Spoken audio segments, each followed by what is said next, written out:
Greetings, I'm Dr. Al Freeman, Director of LCMS School Ministry, and I am here with Dave Sommermeyer, who is former Executive Director of the Lutheran Education Association of Houston, former consultant for many schools and financial guru for us, and back a few years ago as well for school ministry, one of the leads for our finance academy. That went around all over the country, right, Dave? Yeah. And did presentations. So Dave, thankfully, has agreed to join us this morning and talk about finance. It will cover some of the things in Standard 8 of our new Protocol G for National Lutheran School Accreditation. Dave was one of the people behind that and was the key driver, illustrator, of Standard 8 as well in finance. So we obviously rely a lot on Dave and his wisdom, not only with finance, but so much more. Long-time individual running Lutheran schools and helping Lutheran schools to succeed in any way possible. So we're very thankful to have Dave with us today. We were scheduled to go on Friday, our normal Finance Friday time. However, I happened to be in Florida, and there was a Hurricane Helene that changed some flight plans and some other things. So we had to change to today, Monday. And thankfully, it worked for Dave's schedule. I guess maybe it's Money Monday instead of Finance Friday and the carryover. Let me open us in prayer, and then I will turn it over to Dave. And please join me especially in keeping all those impacted by Hurricane Helene in your prayers. Florida, Georgia area. I was scheduled to go to North Carolina this week for an event, and they have been hit substantially by this hurricane. South Carolina as well. So many different areas as it spread throughout. So let us pray. Heavenly Father, we give you thanks for this wonderful and glorious day, knowing that you always hold us in your hand and in your care. And although things can be in turmoil and despair here, that you are always there as our guide and our lead. We ask that you especially be with all of those impacted by the hurricane throughout our country, as it has impacted so many. Be with our schools, be with our families, the students, and all those communities that are dealing with the floods, the devastation, the winds, whatever the case may be. Allow them to be in prayer and know that you are there, that you never forsake us, but are always present, and that you care for us in all situations. Be with us all as we continue to lift those up in prayer and guide them in any way that we possibly can. We give you thanks for the birth of a baby for Will and his wife Katie. We take joy in that. Continue to be with Will, Katie, and their family, and keep them as they celebrate the birth of a child.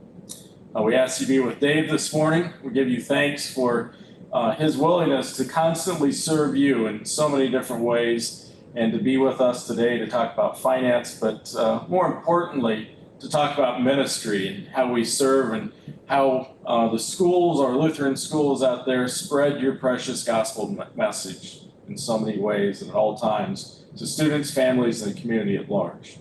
In your son's name we pray. Amen. I'm going to get Dave rolling here, and then one of my favorites that Dave always talks about is no margin, no mission. Dave, it's all yours. Yeah, it's actually no margin, no ministry. Oh, no, yes. Yeah. Could be mission, no ministry, it could yes. be mission as well. And there's really a financial margin. And if you don't run at a profit or a break-even kind of thing, ultimately the ministry is not going to exist. It's a financial thing. Everything starts with a vision, okay?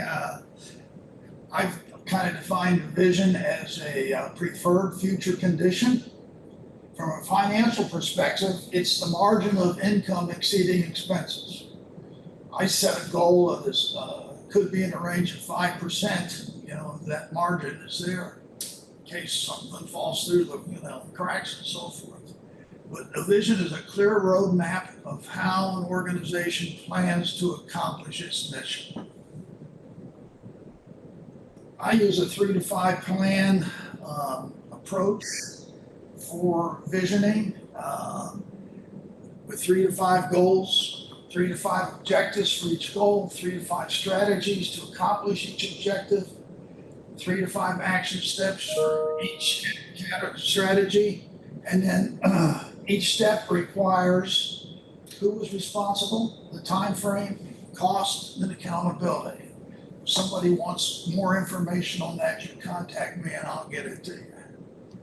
And to contact Dave, if you want to just send me an email, Dave still responds to my emails. Yes. So I'll pass it along and connect you as well. And I should have said in the beginning, if you have any questions, feel free to put those in the chat as well.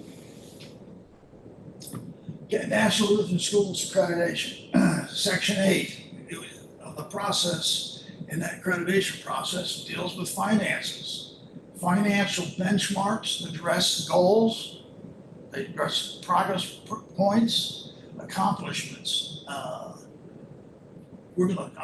That's in Section 8, but the no margin, no ministry really addresses financial practices, opportunities for addressing accreditation standard 8.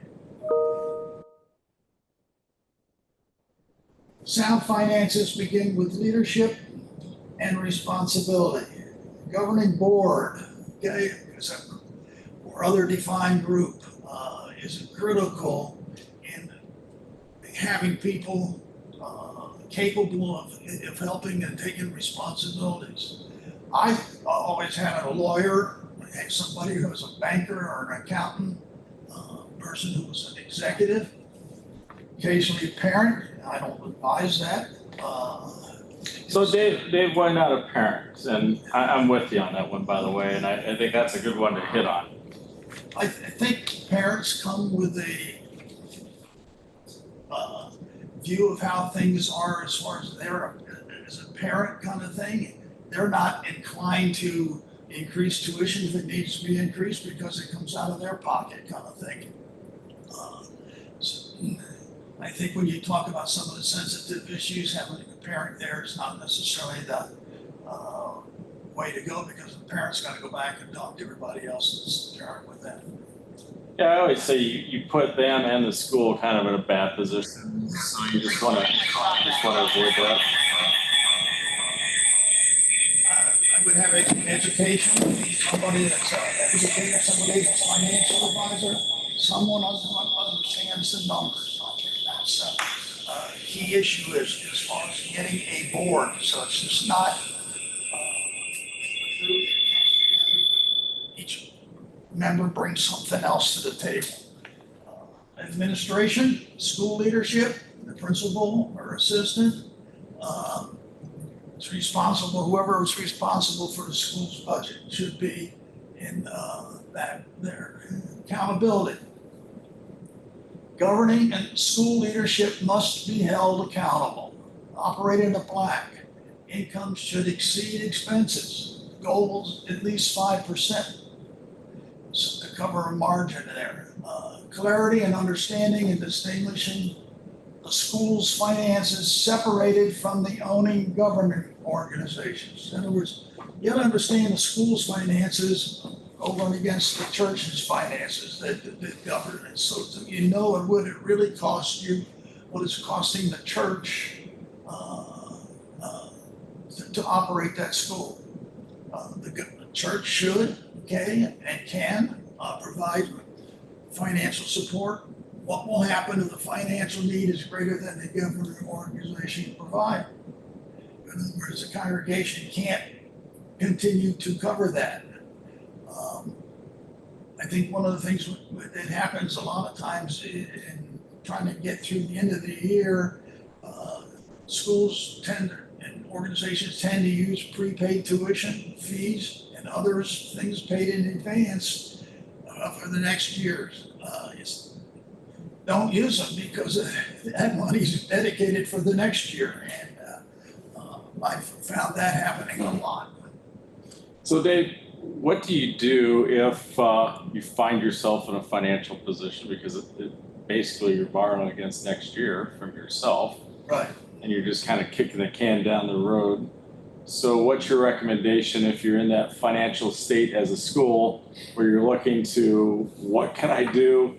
Oh, I have to take money from the prepaid tuition so that I can pay the bill today. What do you do? Well, I actually put that expense in the next year and start to pay it off. You can look at it, maybe you maybe reduce that over a period of 3-4 years kind of thing by planning ahead to pay that off. It's almost like it's got a mortgage, you got to pay it off. And it would include that expense of paying that back in the next 2-3 years financial plans. Right. And you probably too want to re-examine your budget, I would think, right? Because You're if gonna you're, have to revamp the budget. Yeah. The budget's gonna, you may come back and your enrollment's way up the next year and it's easier to pay it off. You may come back and your enrollment's down the next year and it's gonna be harder to pay that off. And we'll talk about that a little bit here as we go forward. Vouchers, I'm not gonna talk about them a lot because there's a Friday thing coming up on vouchers, but part of the key thing in vouchers is being able to determine the cost of education. What is it costing you to educate a child? Now that includes, it's hard to do. I know I spent many hours doing that and getting stuff in for the state of Indiana kind of thing and dealing with that. How do you carve out school department expenses from the governing organization? In other words, what's the school's portion of the mortgage, the utilities, the maintenance, shared staff, cleaning grounds, all those, the school has the church is paying all that, the school doesn't do that, you're still gonna have to show that to determine a cost of education with vouchers, but I'll leave that to vouchers. Enrollment. Project your enrollment for a minimum of 3 years, update annually, member, community, international, exchange, others. Compare prior year's projections with actual enrollment. Is enrollment growing, stable, and declining? Those particular things will determine what you've got to do. In the marketing area, we recommend that schools have some kind of admissions counselor. I asked the question, does the word Lutheran in the school's name limit enrollment versus Christian? I'm not saying one way or the other, but how do you open up to the community? Because that's a critical issue. Immediate, and when you get a contact, immediate follow-up, personnel, shadow days, etc.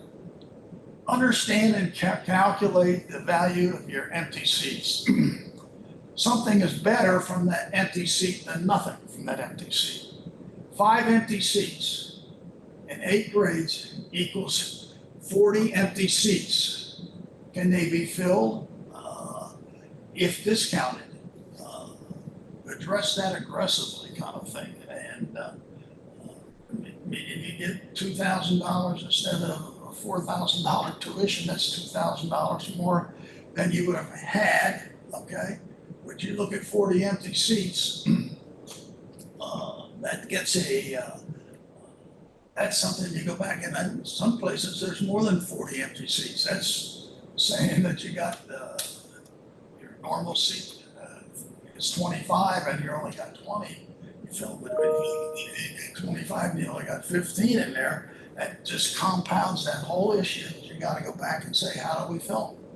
And I will say on that, Dave, that's one of the things about Finance Academy. Finance Academy had some of those spreadsheets. We also have spreadsheets available for individuals here that we always make available via a link to Google Docs.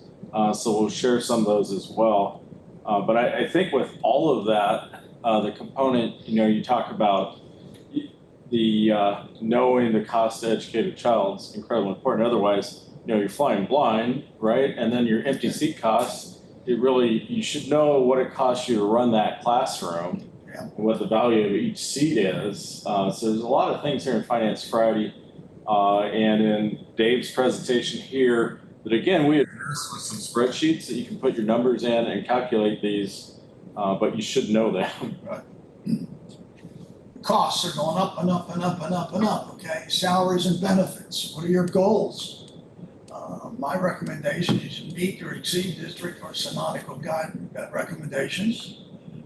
I've always looked at 80% of public school packages, salary scales with incentives for advanced degrees and experience that you pay for graduate school and continuing to get for your teachers. We we paid 100% of the costs for advanced degrees. I don't necessarily have to do that, but that's recommended, encouraged to get to that point.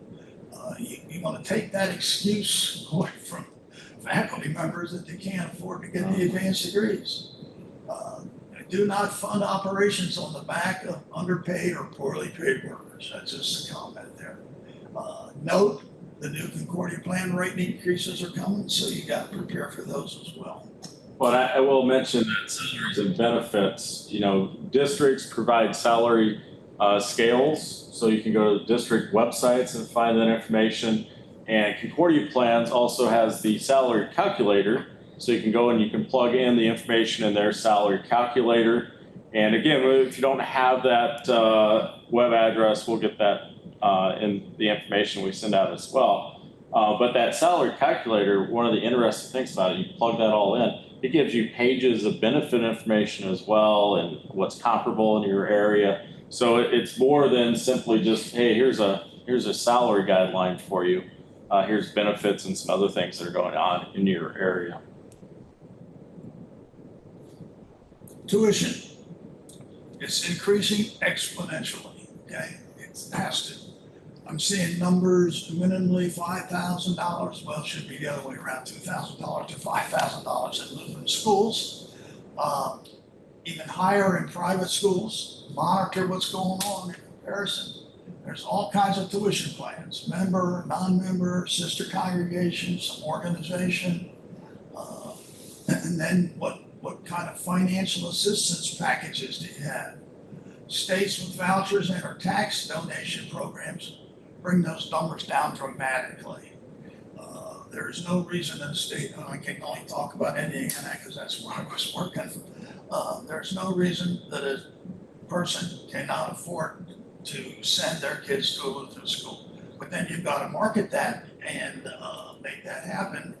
And so that's dramatically costing. I think it's important though too, and it kind of goes back to what you've been building on.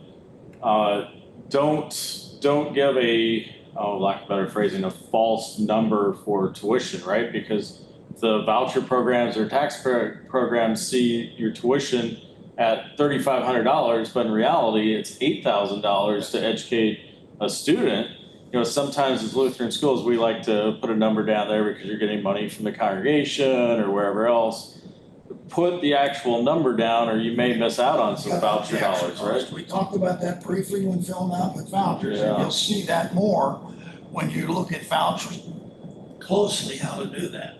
We're going to talk about tuition going up dramatically. 2 years ago, okay, my niece was a full-day preschool in New York City. $46,000. Wow. Okay. Wow. So the costs are out there. At preschool, $46,000 a year It preschool. was a full day. Yeah. It was just preschool, okay? Some things I found useful or helpful. Budget for the unexpected, 3 to 5%. Coming back, I've talked about that before. Filling empty seats with extra assistance when needed. Okay, somebody says, I really like this, your tuition's $5,000 and I really can only afford 3. If the seat's empty and you get $3,000 for it, keep it confidentially and do it. I recommend an annual outside audit. Probability, once I was doing that, our outside audit balanced to the penny with what our financial statements were, if you're doing your finances right. Outsource stuff, okay? Facts, Smart, others, okay? Reduce in-house personnel expenses by more than the cost to do that. if I can get by with a part-time person that I don't have to pay benefits for, okay, instead of a full-time person, more than's covered than that, okay? I outsourced calculating financial assistance need. They had to fill out the application. They got all the information. They could come back and they can tell you this is what the person needs. Okay, now we didn't give 100% of that. We, depending on what we had available. Tuition billing and collection was all outsourced. Payroll, all taxes, benefits, et cetera, along with paychecks are handled by the vendor. Turn the information in on, say, Thursday night, and by Friday morning, we had our paychecks, et cetera, et cetera. And again, I didn't have to pay somebody in-house to do that, and so it was cheaper. It was a way to reduce my cost for what it cost to educate a child, because I had less staff. Some more strategies, okay? Fees. You have an application fee, a registration fee. Applications for new-time students, registration every year. I've seen those as high as $300, $400, $500. Materials fees. Some people charge for materials. We did a lease purchase laptop computer program on a 4-year cycle. The student ends up owning it. The student can either purchase or lease a computer. Books on a 5-year cycle. No books over 5 years old. I was in a school with a number of other people that we found textbooks that were 20 years old. Okay, what we did to address some of that is students purchase a book. Only one book issued a year. So in other words, we got new books, new math, science, social studies, English. We did those on a rotating cycle, so no book was ever more than 5 years old.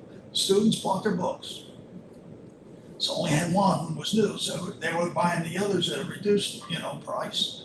We bought them back, graded condition, gave credit toward the next year's. So in other words, the freshman books or the sophomore books, we bought them back, and the freshmen then bought those. The only one had to be new, and the others were at reduced prices, depending on how the child had used or abused. It's amazing. And it's amazing how many I found in lockers after kids cleaned out stuff, kind of thing, that just went back into the inventory. The students leaving, okay, school, get checks for the value of the books returned. Many parents just didn't cash those checks or just sent them back, kind of thing, at the end, because they were thankful. So it was a way of generating more money. Now, there's not one just place, okay, that the income, you get a little bit here, you get a little bit there, you get a little bit there, and that's where you start to, you got to project what that's going to be. You got to understand that when you're putting your budget together. Other things that we did, there were no outside banking accounts. In other words, our boosters and PTO did not have access outside of they could write a check to someplace else. Okay, we all handled all those with an in-house agency type account. Any income was deposited to a specific agency, and then the organization wanted to spend the money, they would request funds from there. There was my administrative checkpoint. I could check what was going on, and if something was not appropriate or approved kind of thing, I could put a halt to it or address those. So it's a management kind of thing. Looking for events that can generate additional income. I think that's a key issue. Athletic events, concert events, drama, season events, host events that include other schools. All of those have kind of an entrance fee. We got to account for those. Now, if a lot of times, the boosters are getting the money from the athletic income, then it's not necessarily going through the school's books, and it's not, we didn't have access. Other events, dinner auctions, big time, okay, golf outings with whole sponsors, trivia night, dinners, galas, dances, bingo, walkathons, grandparents' day, breakfast with a principal, free estate planning. Those were all financial events that we did to help generate some income. And even in the finance, the free estate planning, they would at least address leaving something for this church or the school. Okay? So who did you use for the free estate planning, Dave? Lutheran Foundation, because they're more than willing to come out and help you with that? I had local guys who, well, it could have been a Thrivent or AAL, somebody, okay, that would do that for us free of charge. And it was business for them, and we were providing clients, but they were also going back and protecting our interest, or at least expressing our interest. Maybe Grandparents' Day, we had the library, okay, came in, the public library, the bookstore, okay, came in on that day, and the grandparents would buy the kids' books. We'd get a profit on that. And they could also go back, and the teachers would leave a list. These are the items books that we would like, and parents and others would pick up the cost of those and fill our library. Never miss an opportunity, right? That's right. I would always Look at say, everything is somehow, how can I generate income out of it? I would always say everything we did always impacted fundraising or revenue generation and admissions. Right. So everything you do at all times, Grandparents' Day or a gala or golf outing, whatever, you always have to have that mindset of revenue generation, and it's going to impact admissions. That's right. Okay. Share and recommend and communicate needs. Okay. This is fundraising. You're going to have a whole fundraising thing too. But employer matching gifts. Okay. Expose people to those particular things. Thrivent Choice dollars. Where did they go? Required minimum deduction, distribution. Okay, that from the IRA. I mean, I've got an IRA that's has a required minimum distribution, and take that distribution and give that. Okay, and then I don't have to pay taxes on that. Okay, so I doubled this. And state income tax distribution, state granting organizations, SGOs. Grandparents' Day, I talked about that, okay? I auction parking spaces. I had a pastor who bought his daughter, and it was like almost $1,000 in a parking spot, okay? Because she had a hard time getting up in the morning and he didn't want her late to school. That's just an example, but you can do 2 or 3 of those. Special needs awareness. All of our stage lights, microphones, okay? Parents were willing to buy a light or buy a microphone because their kids were involved in those particular activities. Okay, they had expenses. So we were able to get a lot of that stuff without having to budget for it financially from that particular standpoint. Where we budgeted and it would be reimbursed and offset it, you can do it either way. Teachers' Amazon wish list, I mean, that's teachers can put those, people buy those from that standpoint. Spiritware, big money in spiritware. We used uniforms and so forth, okay? And if a parent would recommend somebody who would enroll in school, particular moms, I would buy them a warm-up suit, okay, from that particular standpoint. Now, I got double benefit from that, because where was mom wearing that? Out in the community, et cetera, that's where your kids go there. It's just think outside the box a little bit and saying, how can I do that marketing from that standpoint? I was used to say with that too, Dave, is make a list so that you're always ready, because you never know when somebody you might be in pickup line, and you're out there and parents are there, and one parent might say, hey, I'd really like to donate to the school. What's something that you need? And if you're fumbling around trying to think of what you need, you might miss an opportunity. Right, and the teachers should know that too. Your staff people, this is what we're looking for, okay? How do you reach out into the community? I had local pastors from all the churches around there 2 or 3 times a year, just have them in for breakfast and explain what's going on and so forth. What kind of neighborhood event can you run that will attract people from that standpoint? This is a newer one, is the weekend and holiday programs that you can market to the community, okay? So maybe over the Christmas holiday, you have an arts academy, which could include theater, dance, instrumental music, art, vocal, jazz, okay, where people would pay to have their kids come to that particular program, okay? And we were running those at a profit. Again, that was additional income because we were using the school's facilities, which wasn't costing us much because they were there, you know, from that standpoint. Maybe a little heat and so forth. Sports, okay, go back and look at come in for a pitching camp or a football camp, a basketball shooting camp, robotics, big stuff. Big time kind of thing, and come in and have robotics competitions and teach kids how to do that. But we did it on a weekend or on a holiday when parents were looking for something for their kids to do. And not just fundraising, but as you talked about before, also admissions. That's because right. These kids are getting exposed to your campus, and the parents are as well. You know, it was interesting when I was running summer programs before. I had more interest from community staff, community teachers, to put in the extra time than I had from our Lutheran teachers. Okay, I mean, I hired bukus of people in the summer in New York. Very few of them were Lutheran teachers working from that particular standpoint. So people in teachers in the community are looking to work and are willing to do that. And they also then recommend, you know, kids for the school. Yeah.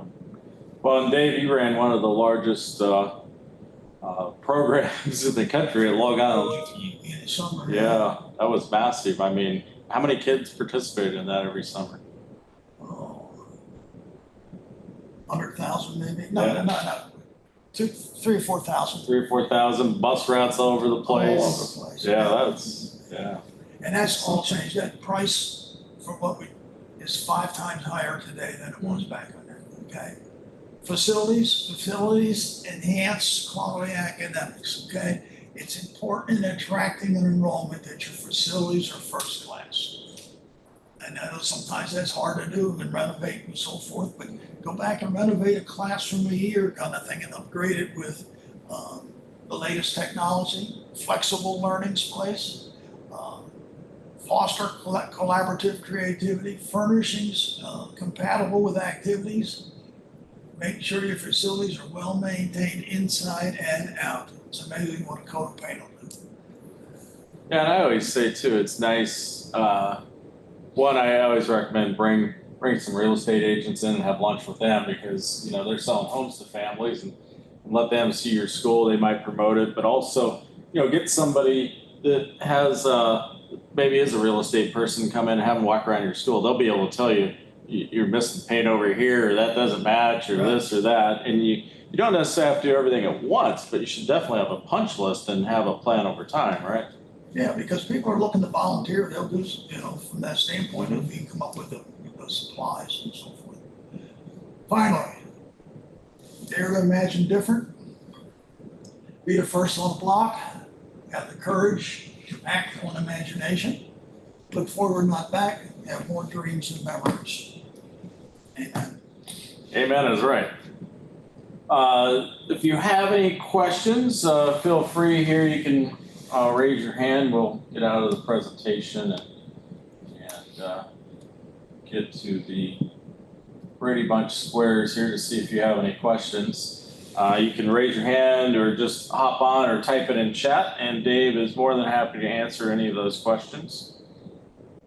And as we're seeing that, you know, I always say it can be a little daunting, you know, some of this, and you're trying to figure it out. Where do you start, Dave? So if I'm saying there's a principal and I'm just kind of overwhelmed by a little of this, where do I start? I start with my empty seats, okay? There's a place that I would go back and say, I've got room, I got room to, I mean, they're already staffed, okay? So my staff costs don't go up. And if I got some of these other programs in place like books and other kind of your fees, that's a place that you can very rapidly fill that even at a reduced cost from that standpoint. That's a place I would look at starting. Okay. And I'd look to go back and say, how can I enhance facilities to attract, okay? It's like you're buying a new car, you need more room, you know. That's right, yes. Yeah, and I always say, just develop a plan, right? Because otherwise you can be so scattered, it's like buckshot all over the place. So you really have to, in my estimation, develop a plan and then kind of prioritize that plan. What's a 1, a 2, a 3, and a 4? What are the ones that I have to get to? What are the things that would be nice to get to, and how long will that take? And then you mentioned this before too. Bring people on board. You don't have to do all this yourself. So you might have a school board, but it may be good to have a finance committee that's separate from the school board itself, but Right. helps provide information to the school board. And that might give you a chance to have a couple of community members on that as well. They don't necessarily want to be on the board because they don't want that kind of commitment, but they're more than happy to serve on a finance committee. Or you might have a fundraising committee or something like that again brings people in and develops that. So it's wise. You always have to be the smartest in the room, right? But if you bring smart people to the room, you can rely on them to make it happen. When I was in Houston, the director of Space Center Houston, okay, had his kids in our school. He wasn't a Lutheran, but it's not the, this was the, not the program itself, but it was the visitors and all that others. That's the group that he ran, okay? And he was into marketing and so forth, and he gave me some marketing tips and from that particular standpoint, and was also a good contributor. I mean, we had one of our bidder auctions at the Space Center. Mm-hmm. Okay. That's always nice, right? Especially when it didn't cost us anything to use the facility. Okay. We actually had a connection. We had one of our dinner auctions at the baseball stadium. Mm-hmm. Okay. Yeah. Nice. And it's just that kind of exposure and so forth that, I mean, to have it at Space Center, I mean, we had one of our biggest crowds because they got to go and see all the sights that without everybody else being there and kind of behind the scenes, right? Yeah. So I think you go back and how do you leverage that kind of stuff? And every place has got something that's unique kind of thing. Or at the particular point when I went to schools where, they were dying and there wasn't a whole lot you could do because it had gotten that far in the hole. And the church that was his primary supporter, because that's how it had always been, was declining in membership, et cetera, et cetera. And those schools actually folded. And probably, you hated to see that happen, but it really needed to happen.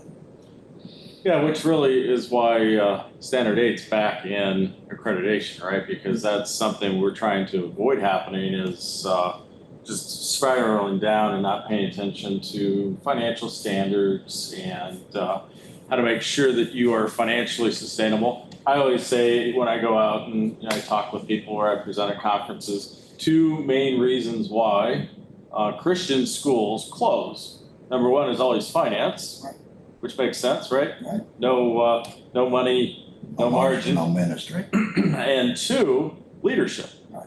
Well, really, it's leadership because if you have the leadership, you have the finance, right? Yeah, what happened to my leadership slide? I don't know. It fell out of there. But we do have leadership. Dave has a slide that somehow fell out of there that deals with leadership, right? Yeah, somehow it fell out of there. Yeah. Let's go back and talk about it. One of them is FACT, which is FACT, which is run by the association, ALSS, Association of Lutheran Schools, where future leaders are identified and recommended to participate in a program, and if they're willing, it's like a 2-year internship kind of thing, if how to operate a school. And then Synod has a program, a SLED program.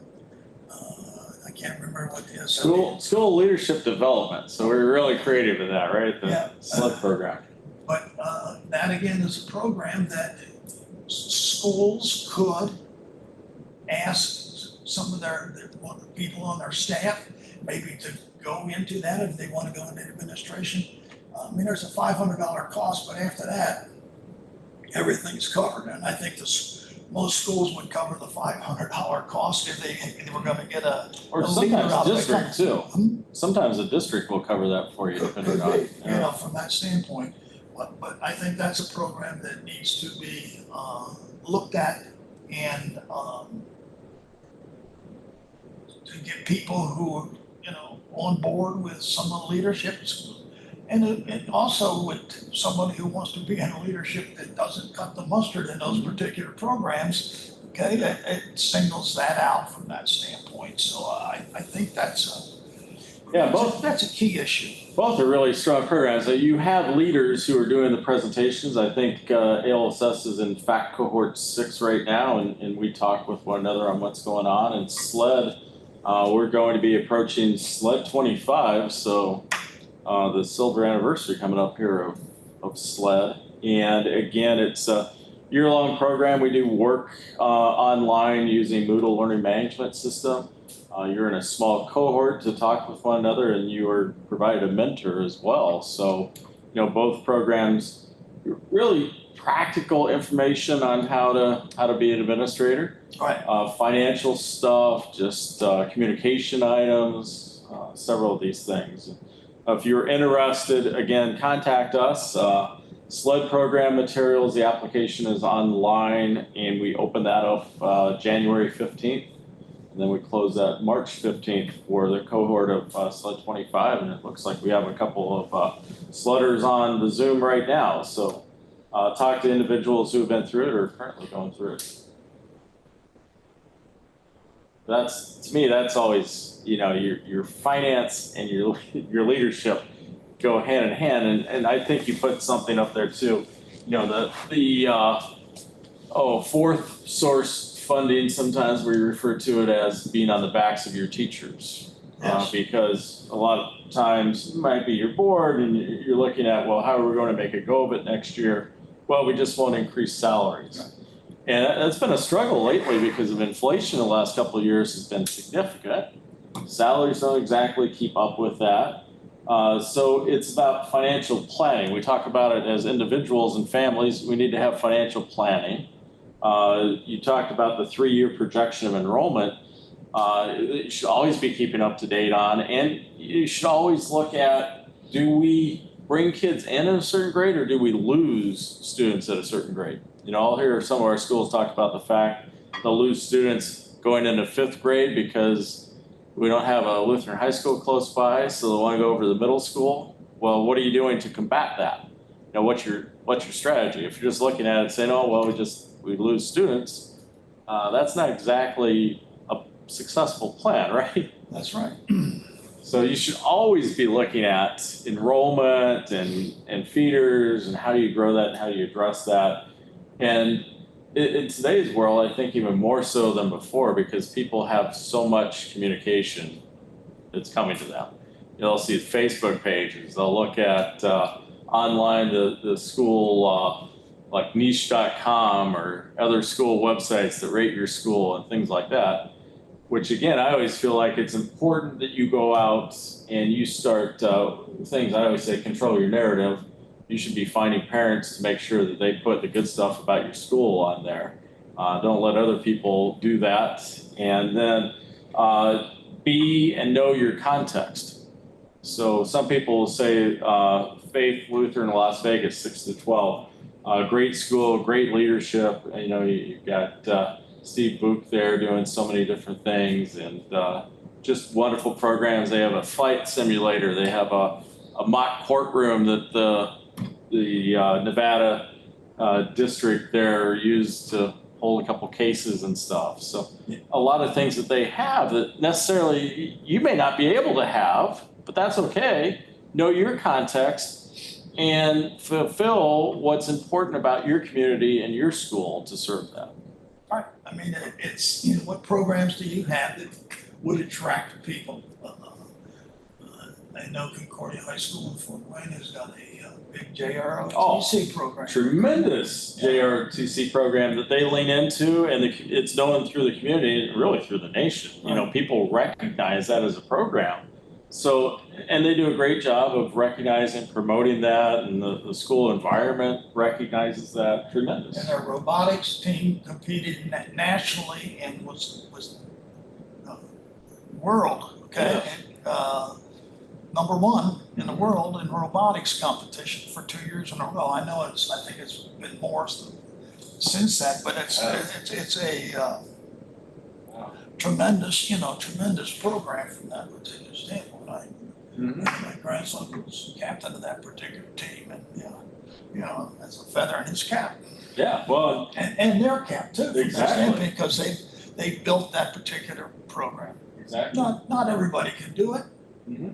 But by the nature of having that JROTC program, well, each community is unique too. You might have some rural communities that have a strong ag need. right. So, for instance, Saxony Lutheran in Jackson, Missouri just started an ag program a few years ago, and it's just booming. And Concordia, Nebraska has developed an ag degree now. So, there's different programs that are out there and people you connect with. And so kind of figure out your community and where their attention is. And if you tap into that, you can do a lot of successful things that help your school in terms of admissions, but also in revenue generation. Yeah, you may have a strong music program from that standpoint that's going to attract kids from that, and deal with that. Lean into some of these things, but it's a discovery process too. And as an administrator, a lot of times it's good to go out and attend some of the meetings, the community meetings, and know what's going on, and get to know especially if you're in a small town and you have a mayor of the small town or something like that. Bring them in, get to know them, have coffee with them, and do things like that. So in terms of Standard 8, we will have some guidelines out that we'll be providing to district ed execs. We'll have online to help guide you in that process as well. The new scoring process of 1 to 4 and meeting benchmarks and some of these other things that Dave talked about, the percent of the congregation giving to the school. We have a little document now in Standard 8 that examines that, because again, it's something that you should know. Right. And if that goes away, this is what we have to make up, right? And also to be thankful. Wow, the congregation's giving this to support the school. So as much as we can put into Standard 8 in the way of finances, it's going to benefit our schools tremendously, and help them identify that. And a lot of the information we talked about today can very easily be incorporated into Standard 8, and as we look at upgrading or from that standpoint, and improving that process in the finances, because I think it's a key one that deals with that.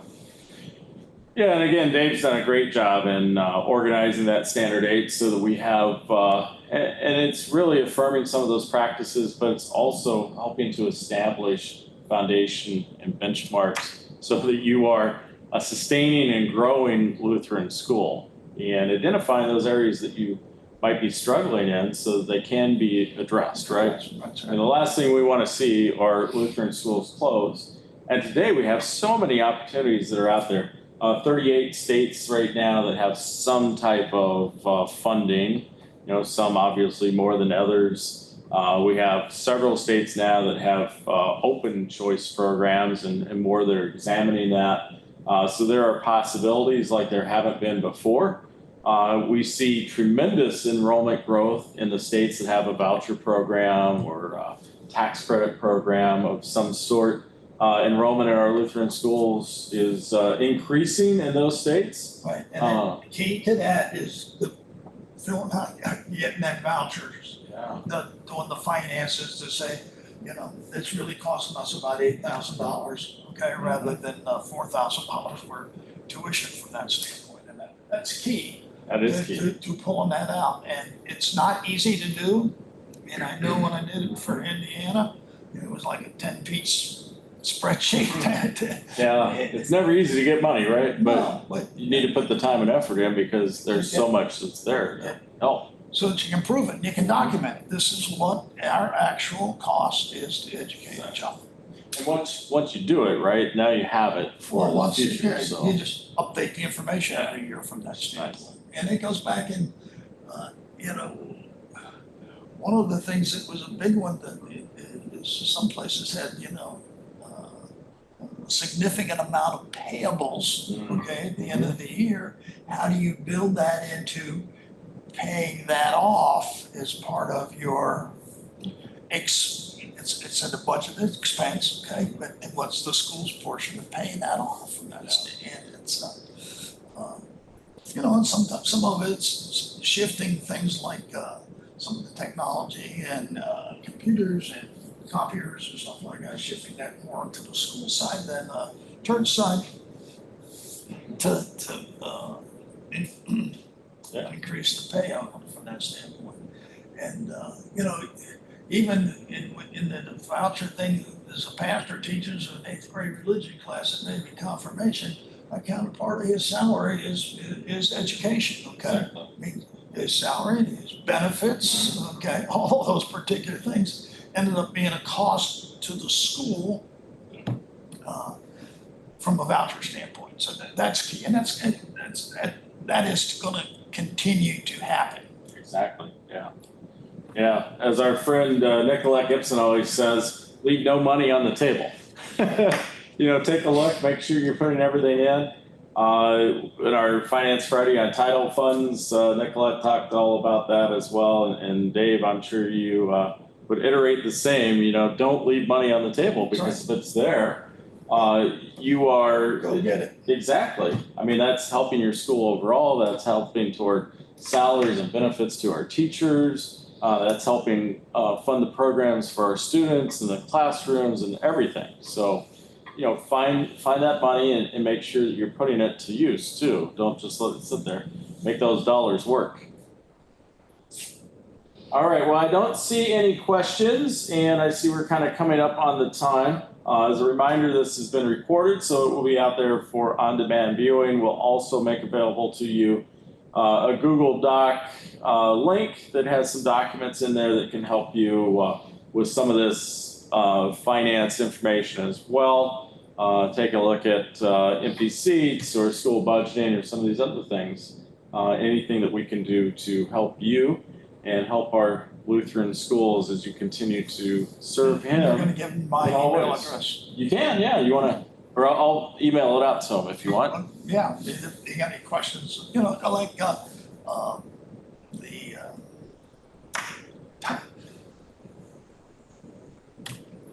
come on, David. So we'll email you or send out Dave's email address as well. So if you have any questions about empty seats I'll or put together preferred future condition. Oh, okay, preferred future condition, yes. And again, Dave, one of the things that he would do in his consulting role is he would go into schools that were struggling, especially struggling financially, and would develop that preferred future condition and look at spreadsheets and revenue generation and spending as well. I think a lot of times our Lutheran schools, we always try to figure out how do we cut costs. And really we should be looking at how do we increase revenue. Right. As well as reduce. You always have to be cost conscious, right? Yeah, careful look at your finances that you're not, spend, you know, you may have to go back and combine second and third grade, okay? How do you do that effectively?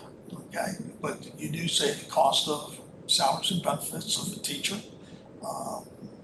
from that particular standpoint, and not necessarily recommending that, but sometimes you got to go back and look at that on the enrollment thing. Yeah, absolutely. You know, it goes together, right? Your costs, your spending, and your revenue generation. You got to examine both to be successful and figure out how to balance that out. So, Dave has been doing that for a number of years, not just where he served, but also when he was called in to serve at places to stabilize and turn them around. So, again, he's more than willing to make himself available. We'll send contact information out for Dave. So put them to work. Right? I'm more than happy to try to help you. That'd be great. So with that, thank you so much for joining us. Thank you to Dave for spending time with us. He's someone that we use quite a bit and have discussions with and examine what we can provide to our Lutheran schools, not only financially, but in so many other ways. So Dave, we always appreciate you and your friendship and your dedication to Lutheran schools. Blessings to all of you, and again, look for information coming out and for this on demand. Blessings on your week and on your day, and we continue to keep all those impacted by the hurricane in our prayers. Have a great day.